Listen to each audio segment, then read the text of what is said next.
On the podcast, the state of our hospitals. Where are the doctors? Where are the GPs? Can they fix it? Will they fix it? How much will it cost? And will this be a priority on Thursday? Is there anything more important than the state of our healthcare and the state of our health? You wouldn't think so. So why has it not been a priority? And when will it be a priority? We'll look at that, and also the financial illiteracy or literacy of Chlöe Swarbrick. Which one will it be? Is she onto this? Or did she make it all up? Let's go.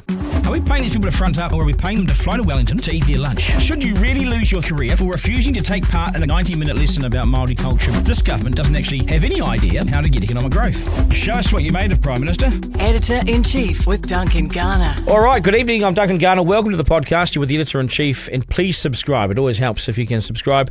That way, we can get it to you, and we can stay here as well. So, tonight on the program, we'll put Chlöe Swarbrick to the test. Is she financially literate?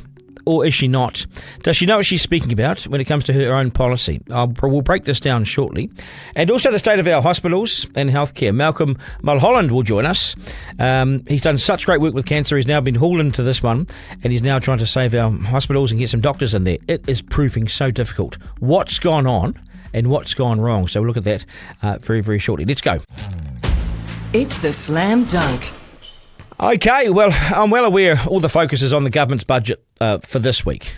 And you can guarantee the harshest criticism of it will come from Labour, the Greens, and the remnants of Te Pāti Māori. They will have their lines locked in already. 2 days before they even see the budget, they'll have their lines. They'll work out what it is already. But what sort of understanding and grip on the economy does the opposition have? Labour's lost Grant Robertson and David Parker recently. It's got newbie Barbara Edmonds in the hot seat, who looks pretty promising but inexperienced. Chris Hipkins is all at sea. He didn't want a capital gains tax. Now he's happy to look at it. I mean, he's all over the show, largely a principle-free politician. Then there's the Māori Party. Now, whether they understand basic economics, how would you know? And the Greens, the radical Marxists, they lost their single economic brain when James Shaw decided he'd been trampled on once too often, and he wanted his life back, and he wanted a voice and to be heard again. So he walked away from the Greens, and his reputation, dignity and mana remains intact. But he's left the Greens in the hands of the economically illiterate Marxist activists who use the word share like it's an act of kindness. When they mean share, when they say share, they mean strip wealth from the wealthy and spray it everywhere else and hope that somehow it works. And it means we're all going to have a better standard of living in life, and we'll all live happier lives if you take the money from the rich. Where's that worked? Anyway, Jacinda tried that. We borrowed the house down, sprayed dough everywhere, and what did we have to show for it? Did it solve poverty? It got worse. It's theft, it's jealousy, it's envy, and it's a miserable way to exist. Why can't the wealthy keep what they've worked so hard for? And why can't the Greens instead consider empowering their own people to get a better education, job, and then see how one day you might make it too? And when it says share in the economy, it means communism, where you tax the living bejesus out of anyone showing signs that they have money, and you then hand it over to people less fortunate. It's a social unrest recipe for that, isn't it? The Greens believe this is kindness. And they want us all to be like this and sign up to it. They want tax hike after tax hike. They want to usher in tens of billions of dollars of new taxes, wealth taxes, inheritance taxes. They want to borrow the house down. Forget it if you've worked your butt off and built yourself a small empire. They want to take that off you. Cut it up and share it amongst everybody else. So society is flatter and fairer, and where wealth isn't so obvious. And we're all the same and somehow really happy. It's a fallacy. And in tonight's Slam Dunk, I'm going to show you how totally naive and out of her depth on economic issues that I think Chlöe Swarbrick has become. She may present well on transport issues at a local government meeting, but with James Shaw nicely shat on from a great height by his own party, Swarbrick was promoted.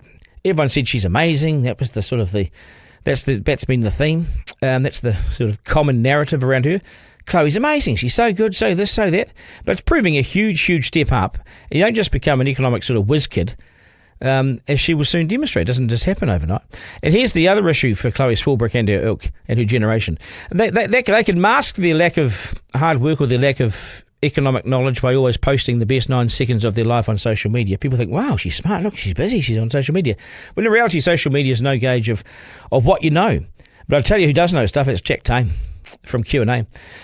He's done a magnificent job here. Jack Tame will do his homework. He'll put you through your paces, and it's no cauldron for someone who's arrogantly thought that they can just waltz in there with their little grip on their policy, which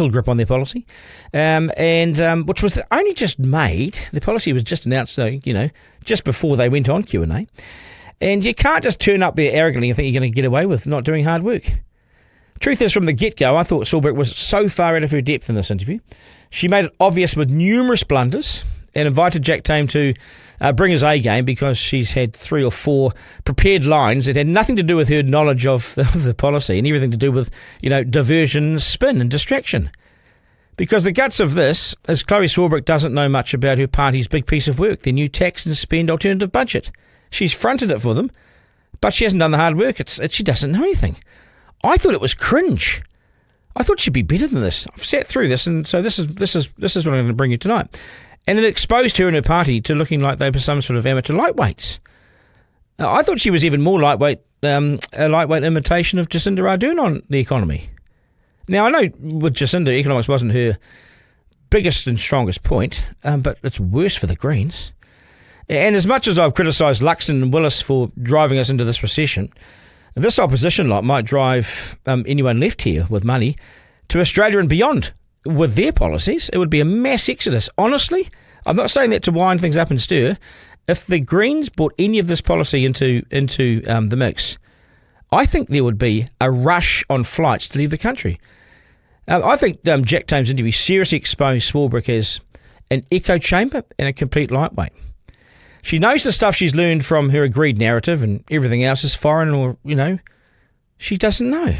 These people need a wider circle of people they hang out with, find new people and learn more things, mix with some other people. The left is so narrow.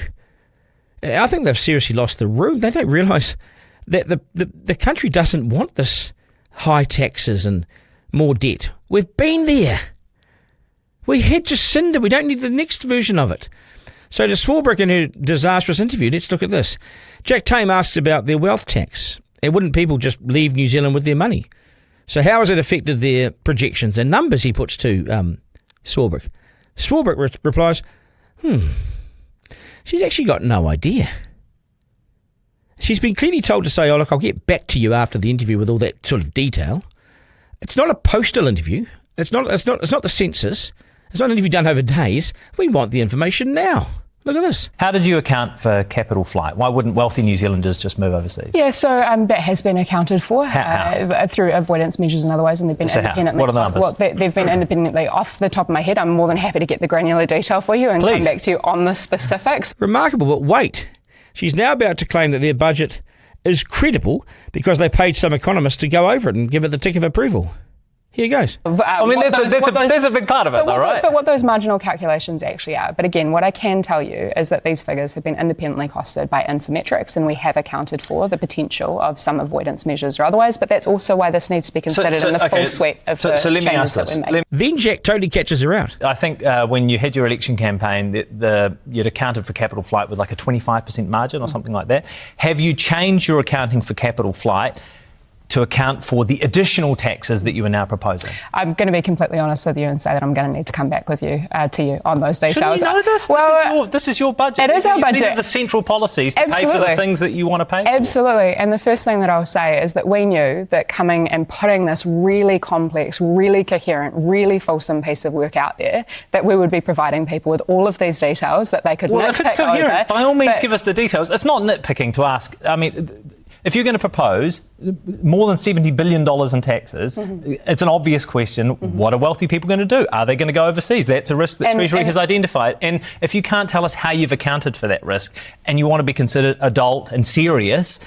What I'm telling you is that we have accounted for those risks, but I don't have those specific figures for you off the top of my head, and I'm more than happy to come back to you on that. And I'm more than happy to talk about the substance of all of this, but again, I don't think that it's a constructive debate if we're just focusing on those gotcha moments. So it's not a gotcha moment. Jack Tame, it's not a gotcha moment. That's not a gotcha moment at all.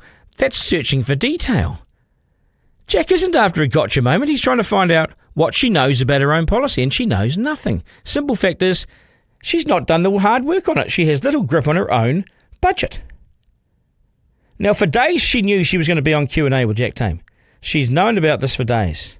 She didn't prepare thoroughly. And when I say thoroughly, you have to monster yourself in the detail and remember it, repeat it, remember it, so you never forget it. It takes hard work. It takes application and commitment. She did not know the details, despite saying that she would like to talk about all of this in much more depth, she said. She challenged Jack. Jack was going deep. She couldn't keep up. It was pretty simple. Total embarrassment, I reckon, for Swarbrick. Why do politicians take this shit lightly? Why do they rely on stupid PR lines that you can see through any day? Like, I'll get back to you, when they should know the detail. After all, it's their policy. I'll get back to you. Sorry, Isaac. I don't have those details right now.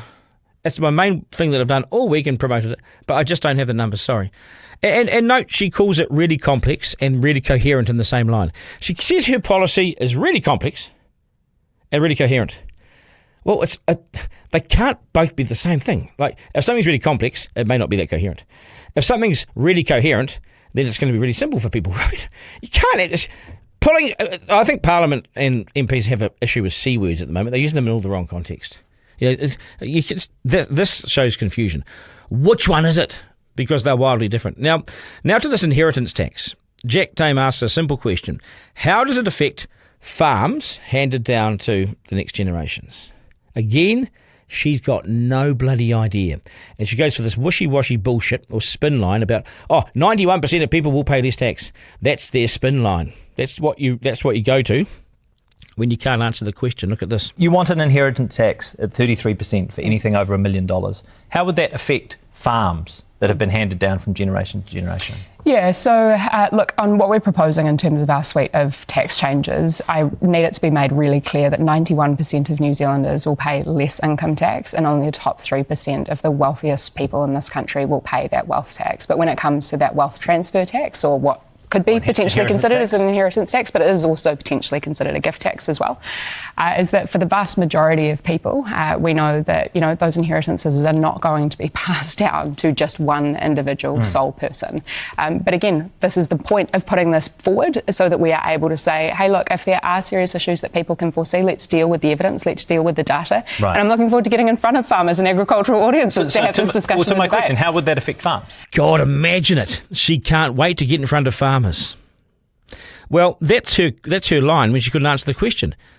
What happens with the inheritance tax? What happens to farms? How do they pay that money? If they don't have any money, how do you pay the tax on the farm? Chloe, these are the genuine questions that farmers will want to know when you can't wait to get in front of them. They're going to eat you alive. She just bluffed her way through that answer, didn't answer. Farmers will just monster it. She ends by saying, well, if it's not right, people will tell us and we can close the loopholes. My goodness. So you haven't done the homework on your own work anyway.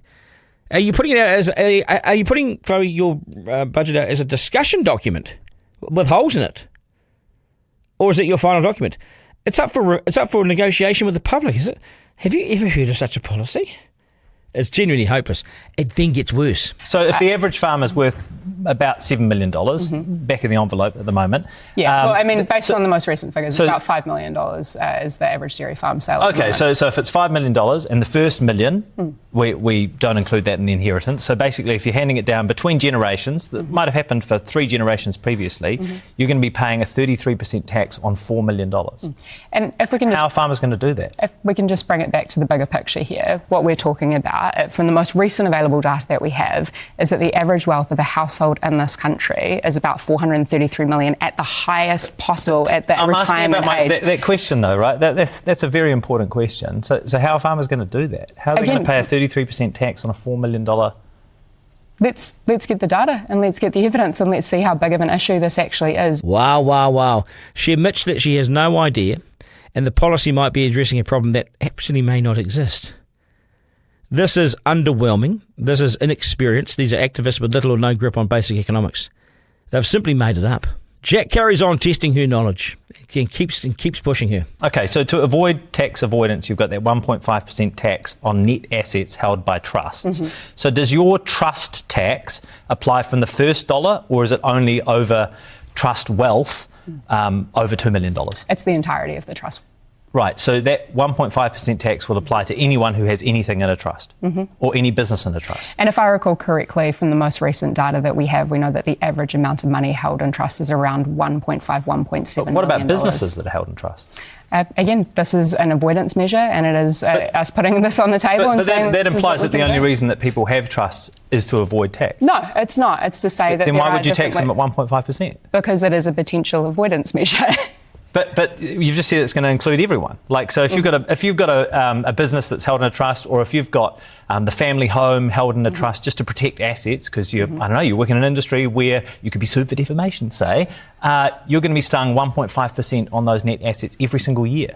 And what I'm telling you is that right now we know that the average wealth held net in those trusts is approximately $1.7 million. So again, this is simply about pushing this debate forward and saying we can fix these things. We can have the kind of country that we deserve. We can fix our infrastructure if we're willing to pay for it. It's incoherent. It's inexperienced. And she's way out of her depth. I'm going to carry on. It's quite abysmal, isn't it? Right, let's go. Editor-in-Chief with Duncan Garner. Right, the state of health. We can't get doctors, we can't get GPs, and I'm loath to call the state of our health system and the state of our healthcare a crisis, because it's sort of, the word crisis is thrown around everywhere. But the problem is, in the last 24 hours, Malcolm Mulholland from Patient Voice Aotearoa has shown us how many hospitals are going to be affected by not having doctors. There'll either be no doctors or there'll be not enough doctors. And we're seeing this with GPs as well. So we're not training them, we're not bonding them. This has been happening for years and it's come to a head. It's not good enough. How do we get to this point? Successive governments have been negligent. You can say that. We have a population that continues to grow and funding that as a percentage goes backwards. So what do we do? Who's going to fix it? Can we fix it? And what does it mean for our communities and for all of us if we go turn up at a hospital and there's no doctors? That's a genuine crisis, isn't it? Malcolm Mulholland. He joins us now. Kia ora, Malcolm, nice to see you, mate. Welcome. Thank you. So I look at the work you've been doing, great work as well, but I always say that, by the way. But the hospitals and the doctor shortage, this was an issue for the last government, doctor shortage, and I think the previous one as well.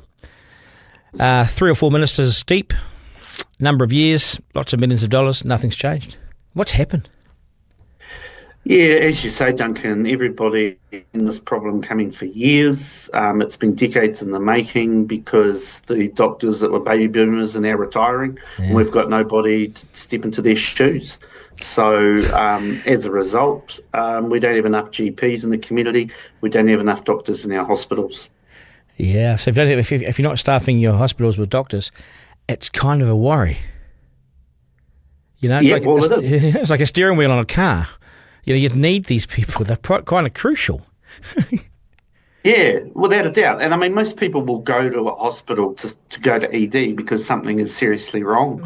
I think one of the things that I recognised, though, was the lack of honesty and communication from the hospital and from the health authorities about what level of care patients could expect if they turned up on their doorstep.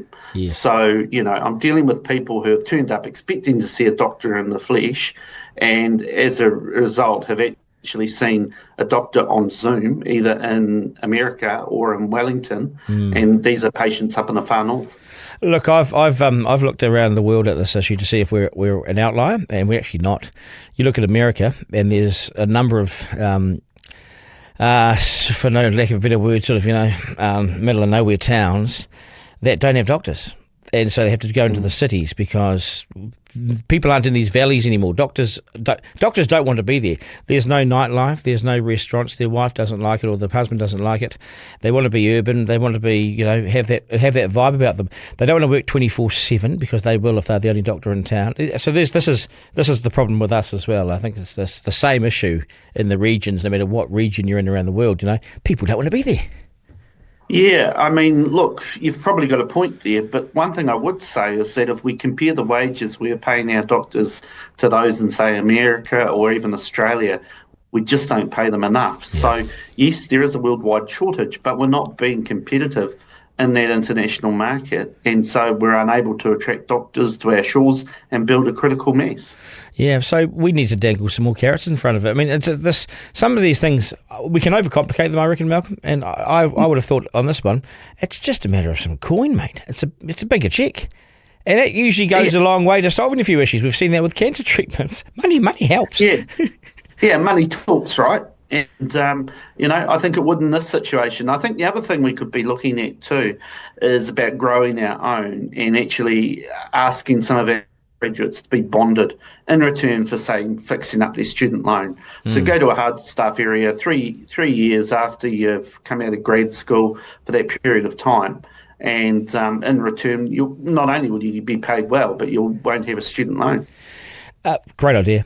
And I think we've tried bonding before. The last national government tried it. But why don't we train more doctors? Because we're not even hiring all the people that... The last thing I looked at in this was there were a whole bunch of junior doctors that we had graduated that couldn't get jobs. Now, I don't think I'm thick, but how does that work?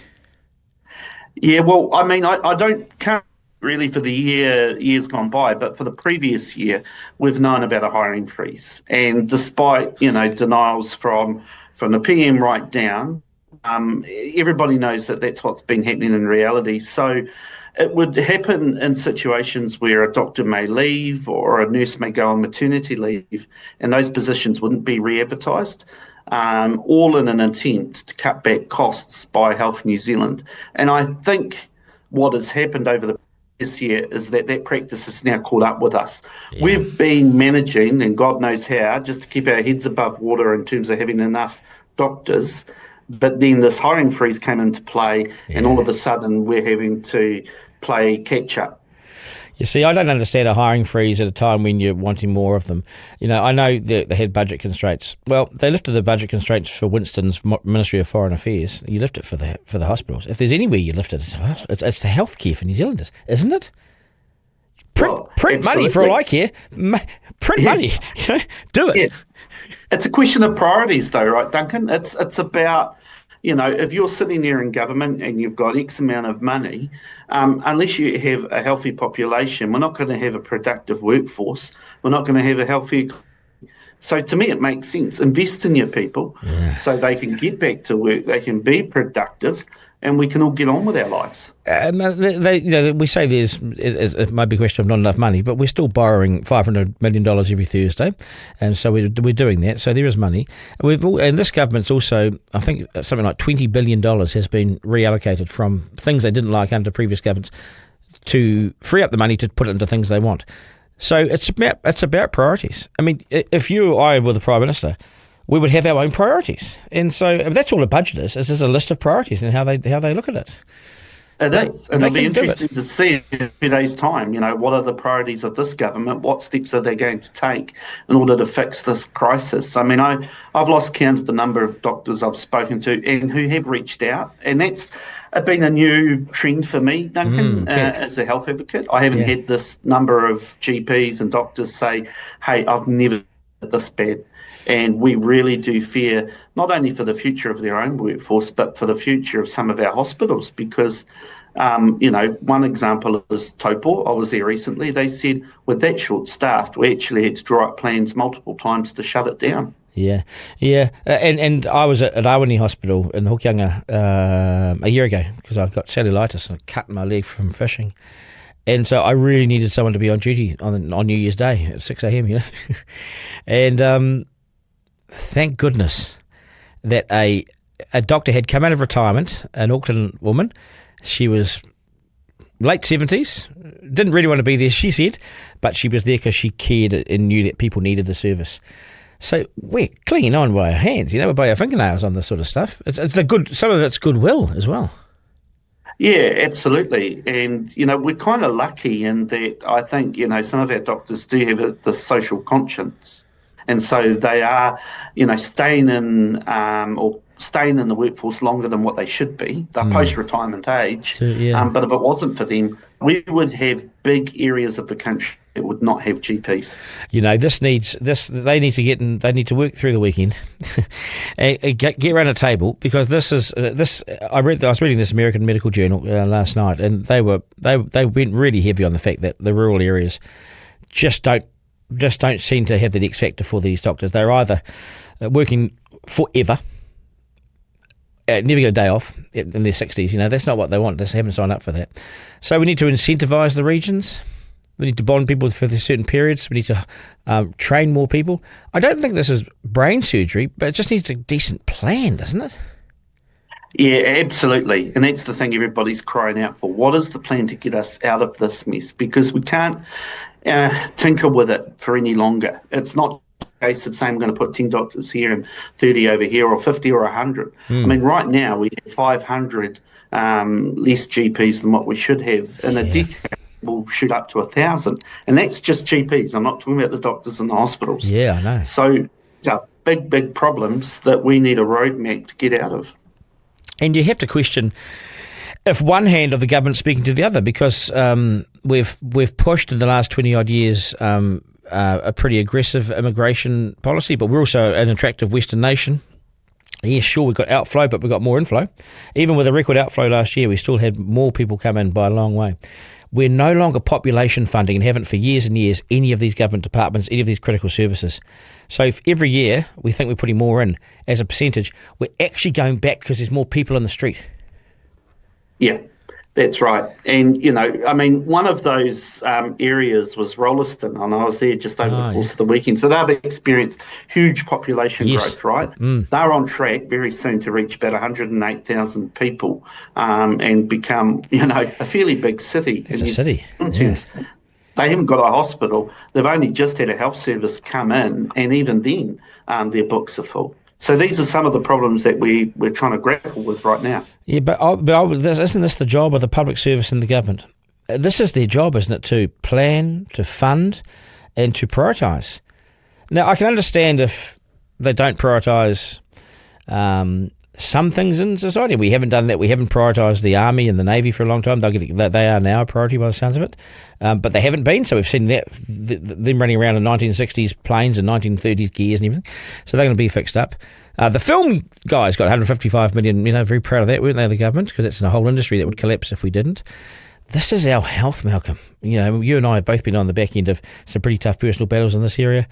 And we know how lean and thin that line is. It's just getting thinner for just ordinary people's concerns now. You know, we're not talking specialists. We're not talking specialists or gynecologists or anything like that, because there's problems there too. But this is doctors. Yeah, no, absolutely. But we're starting to see it play out now, Duncan. I think that's the thing that perhaps past governments could get away with. They could paper over the cracks, and perhaps they could do the odd scheme here and there that might, you know, show it to be better than what it was. But when you start having doctors speak out, you know things are bad. When you start to have patients who will, you know, ring the local media and go, you would not believe what happened to me. It's happening more and more often now, and that tells you that our system is sick. Yeah, it is. It's very sick. I was in hospital this year. My good mate of mine had a heart attack, 52. And he rings me up from the emergency department and says, "Oh, bro, can you come down? Bring me a can of Coke." And I was like, maybe the Coke's not the issue, babe. Come on. I'm not bringing you a Coke if you had a heart attack. Anyway, so I go to A&E at Auckland Hospital. Haven't been there for years. So I got a real shock, Malcolm, when I went into the waiting room. It was like a bomb site of people. You go nowhere. I came in and the lady goes, "Oh, yes, your friend's looking for you." And she whipped me through the back. There was one doctor and two patients in ED. And about 300 on the outside. There were two doctors. That same weekend I was there, my son's mate was in the Starship. We went and visited him. The rooms were empty. There was one doctor on and two kids in the rooms. It wasn't full over. It was like a ghost town. And I thought then something's not right. Everyone's at the door, no one's inside. Yeah, and you could go to other places and it'll be full both in ED and in the wards. Rotorua is a good example of that. They suffer from bed block. Here in Palmerston North's the same as well. Yes. So, you know, often if you walk into an ED space, they'll have a big sign that will say, sorry if this takes longer than expected, but we don't have any bed space. Yeah. That type of scenario. So, yeah, it's bad out there. Yeah, so you've been working in the space for a long time, and people will be telling you as well, and giving it some perspective from 10, 15 years ago. Are we? The word crisis is used so often that it becomes meaningless. Are we at a breaking point now, which means people could die or their health will suffer as a result? We've gone past that point, Duncan. People are dying now, and I'm well aware of it. So, just to give you two examples, one. The cardiology department is not got enough cardiologists. People have been waiting on echocardiograms. Patients that you could argue would still be with us today have missed out and have died. I'm aware of at least two. where that has happened. I'm aware of cancer patients in Southland, in Christchurch and Wellington, and again in Waikato, who have had to wait 8 weeks or more to be seen for their first appointment by their oncologist. That time frame has meant that their cancer has progressed to the point where they're now talking about palliative care as opposed to prolonging life. Yeah, and so that's not acceptable. This is when our well-being suffers to the point of early death. It's just we can't accept it as a people. But I don't know what we do. I mean, I remember in the 90s, health was really politicised, right? It used to be front news, 6 o'clock news. There was a man called Ado Williams, a mighty guy from up north. I don't know if you remember this. He had liver issues, I think. And Labour came to the Parliament and embarrassed the living bejesus out of Jenny Shipley, who was Health Minister. And things started to move as a result. And Jim Bolger went did a speech or was on a show, I think it was where the worm was. He said death is part of the health system. And National got a pile of shit for saying this. It's what we've just said. People are dying as a result of this now. No one's admitting this, but this is way worse than what it was then. Way worse. Oh, absolutely. And they're just the cases that we know of. There are other cases that are happening. I suspect the number of serious incidents reviews, which is where you would have either a serious failing or a death, is probably shot through the roof. I don't know those figures, but I suspect definitely travelling north and at a rapid pace. They won't, and I bet you those numbers are very, very, very seriously guarded. They won't. These will be under instruction not to release. I would have thought, because that's when it affects, And this is why the National knew there was a problem. That's why they put Simeon Brown in charge a year ago, and it's arguably worse now. And it's. I think it is. And again, I would come back to the hiring freeze. I think that has made matters a lot worse. Because we just haven't been able to bring doctors on as we need them. Even then we were short-staffed, but now we are seeing doctorless hospitals. Yeah, and so which hospitals are the most at risk? Where are people most at risk in the country? It's hard to say. I would say the far north took me by surprise. Yeah. So I went to Bay of Islands, and I went to Kaitaia, and I went to Dargaville. There were patients who turned up in ED. There were no doctors there. I'm aware that Westport and Waimaru have had to shut their doors last year because they couldn't recruit doctors. I know that the staffing shortage at Gisborne, they're 50% short of what they should be. In Whakatane, they've just appointed 3 doctors, but when those 3 doctors arrive, their ED department will only be 50% full for staffing. So imagine what the levels are like now. Doesn't really matter what you think about, Duncan. They're all severely short-staffed. And the areas that you've mentioned, these are also areas where there's a high level of social deprivation. Not just Māori families, but there's a high percentage of Māori families all in these areas. What you're talking about, and health statistics will show that they need more attention at times. They're in front of the doctor more. There's no doctor, so I don't know how we fix it, and hopefully, do you think they're working on it? Oh, I would hope so. I've only had one conversation with Simeon, the minister, about it, and I intend to catch up with him soon, just to share what my experiences have been. But it's the one thing everybody's crying out for. What is the roadmap? What is the plan to get us out of this mess? And it doesn't cost up with a plan. Yeah, at the end of the day, healthcare is going to cost money. We all know that, and you can't compromise on that. Because we know what happens if you compromise on healthcare. You die. Yeah. That's right. So, I wonder if this is why this government's also not doing that well in the polls. I wonder if that sort of thing's starting to bite at that real politic level, that real personal level for people, because they're angry with the government because they turn up and they say, well, we voted Luxon because we thought we were going to get a better government, and well, they've got a hiring freeze on. It wasn't that well known, but it was widely known as well. Amongst those who knew. I don't know. I don't know what the answer is, Malcolm, but thank God for you, and thank God you're fighting on. God, is this your full-time job now? What are you doing? It's been some time. I still don't get paid. It's all voluntary, but what can you do? You can't turn a blind eye and not do anything. How many hours a week are you putting into it? Yeah. How many hours? I'd be easily 20, 30. And it's when I'm touring, it's obviously 24/7. it's not sustainable either, mate. No, it's not. So anyway, I'll see this year out and then reevaluate from there, I think. You're a champion. Yeah, okay. Well, it's nice to catch up with you. And, and it's so hard for the public to work out if it's a good health budget or not anyway on Thursday, because what's good, money has to be spent. Well, if there's more money, great, but is it going to be spent? And do we have the capacity to bring these doctors in and to train them? It takes time. It takes time. Yeah, okay, that's mate. right. And it's a whole of health system focus that you have to have as well. Well, GPs, we didn't even talk about GPs, but Brian Betty, you'll know, I've dealt with him a lot. I mean, you have half an hour in the office of Brian Betty and he will tell you, my God, I'm surprised that anyone's being enrolled in any primary health care. Primary health care is important because it stops you going to hospital. But that's right. We are hundreds of GPs short. We are. We're at least 500 right now. Shit. And Brian will know this. 500.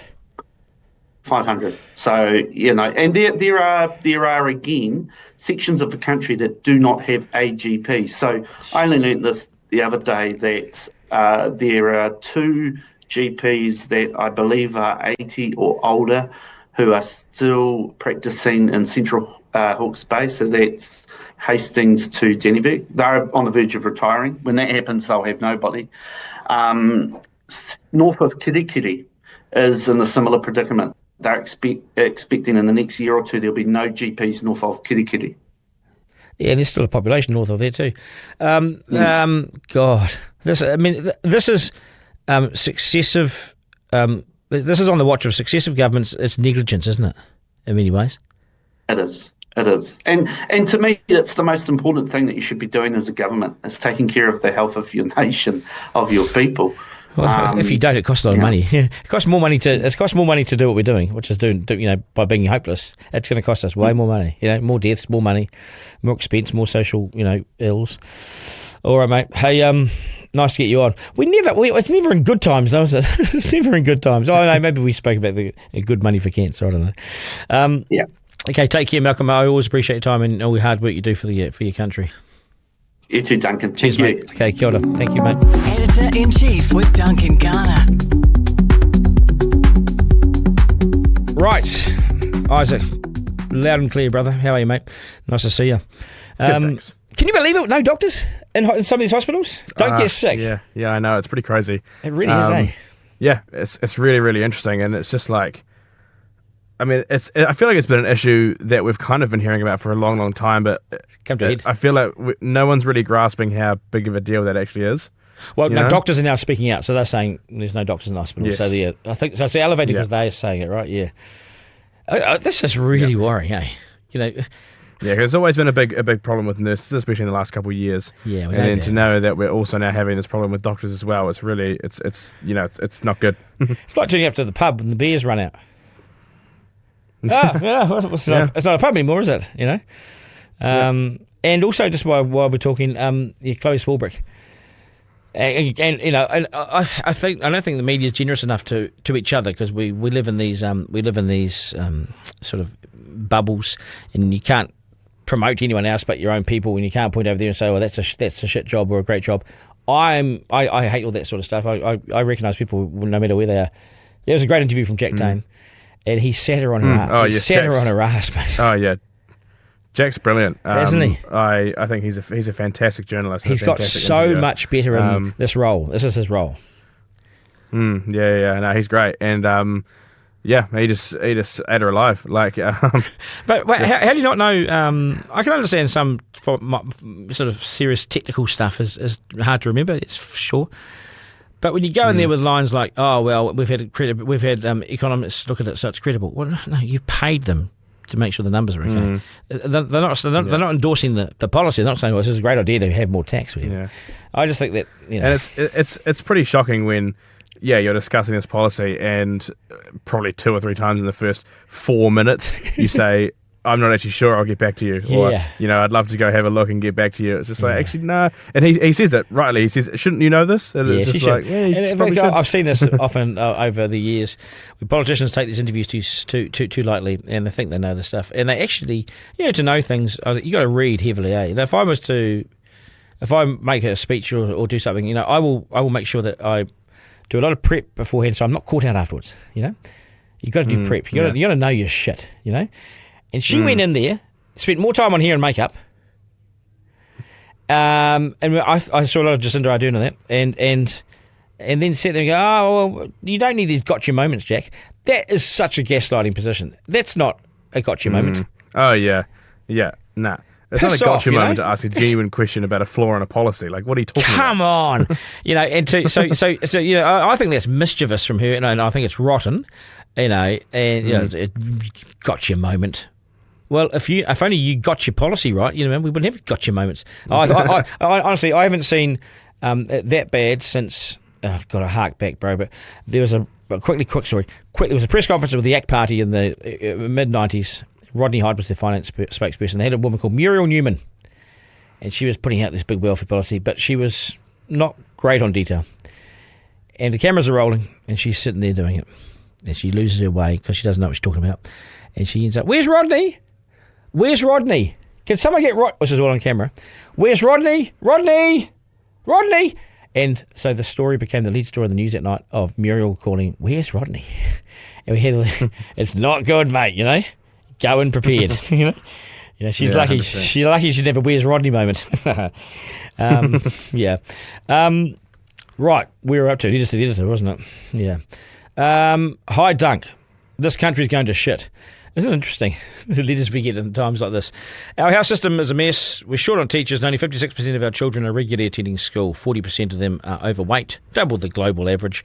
We're third from the bottom in the OECD for child welfare and dead last when it comes to mental health. I believe these were the stats according to One News. Our politicians have become activists, more focused on fighting each other rather than solving real problems. There are some good ones in there, but activists are taking everyone's time and attention. What happened to the New Zealand I grew up in? I had listened to your budget take, and I think you're on the money. Excuse the pun. I can't say I'm 100% on board with everything. That's good. People can oppose me. It's okay. But it's the most logical perspective I've heard in a while. So now it's time to put your money where your mouth is and get into politics. I know I've said this before, but you've got a solid following and practical ideas. I challenge you to give it a go. At this point, you can't make things any worse. Cheers, Sol. The question comes up every now and then. The answer's no. Why would you want to go down there and be lobby fodder, you know? Nah. Yeah. Nah, it's not me. It's just not me. You know, I played halfback as a rugby player, and I do this as a job. That's all I know. That's it. That's all I know. Any updates from the Christchurch Bureau? No. Well, my door is gone now. I think I mentioned this in the last episode when they're doing construction. Bang. They're taking the door off my studio, so that's gone. Yep. But that's no, everything else is going good, update. and. I just got to say, it's been great to see how good the podcast is going and the comments and emails that we're getting. So yes, the traffic's really good. The emails are great. The feedback's great. The hits on it are great. You know this. And I just want to say while we're here, thank you for to all of you who click on the podcast and watch it and recommend it. If you can share it, would be really helpful. If you can subscribe, even better. We have got. A special, haven't we, this week? We're going to have... Oh, you update us. You tell us. You've been doing... Yep. Yeah. Well, this Friday, as we all know, it is budget week, and it'll hopefully be an interesting budget. I mean, You're convinced it'll be a very boring one, but hopefully there'll be some interesting stuff in there. Yeah. And we're going to break it down so you can tune into Friday's episode where Duncan will be delving into the budget with financial experts Hannah McQueen from Enable Me and Francis Cook, host of the Making Sense podcast, and they'll help you make sense of all the political and economic mumbo-jumbo and show you how this budget impacts you.